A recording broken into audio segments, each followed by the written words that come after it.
Isn't it really interesting that after that whole virus thing is over, all the people that have lied to us, they're still here. There are no consequences. This is a tactic a lot of people in power use. They censor other people in the name of saving democracy. Let's get deeper into it. Remember to like and subscribe so more people can see this video.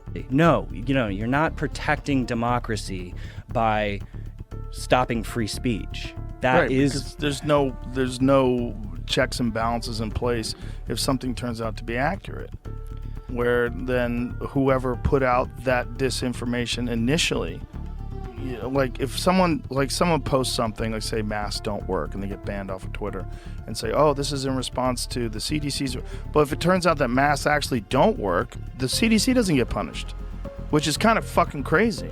Because if they're the ones that are setting these guidelines, and these guidelines turn out to be inaccurate, and people get banned off of social media for arguing with these guidelines, there's no repercussions. There's nothing, these people are fucked, and there's no recourse. There's nothing to do. Actually, that's the policy that we do need. We need the policy for social networks and media companies to, apologize and and fix their wrongs. Yeah.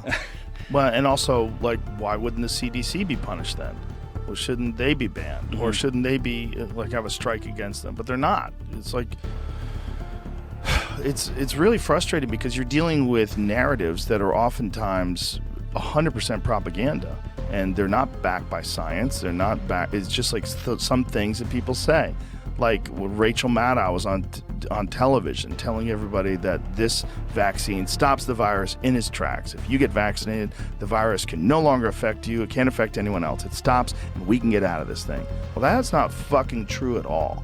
And that person, there was no repercussion other than public mockery, which continues to this day, where, whenever she posts something, people post that video. What about this, stupid?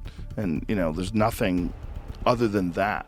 I know. They're not even inviting the other side on to correct the issues. They're certainly not, correcting their errors. And, it's just not that hard to admit you're wrong. I don't know. Maybe it is hard but people get into their own egos and they just can't handle it. Well, there's people that are beyond reproach, and that's the problem, or organizations that, like one of the things that's fascinating about Twitter now is they fact check the Biden administration.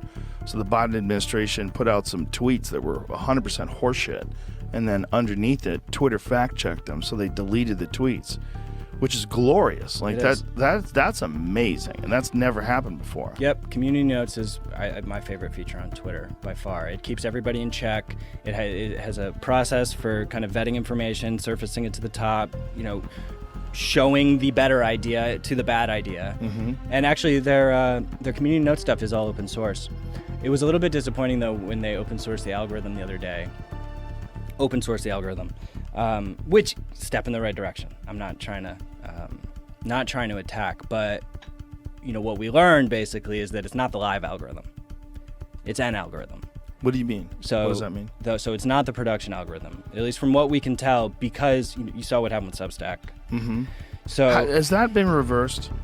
I think it has. Yeah, I would need to confirm. I think that the ability to engage with those posts got changed back, but then like Taibbi's posts, you can even search them, but the point being is that, and I submitted a comment on their GitHub where this algorithm exists. It's like, well, if this is the algorithm, why wasn't the Substack blocking showing up in the algorithm the other day? I mean, it wasn't there.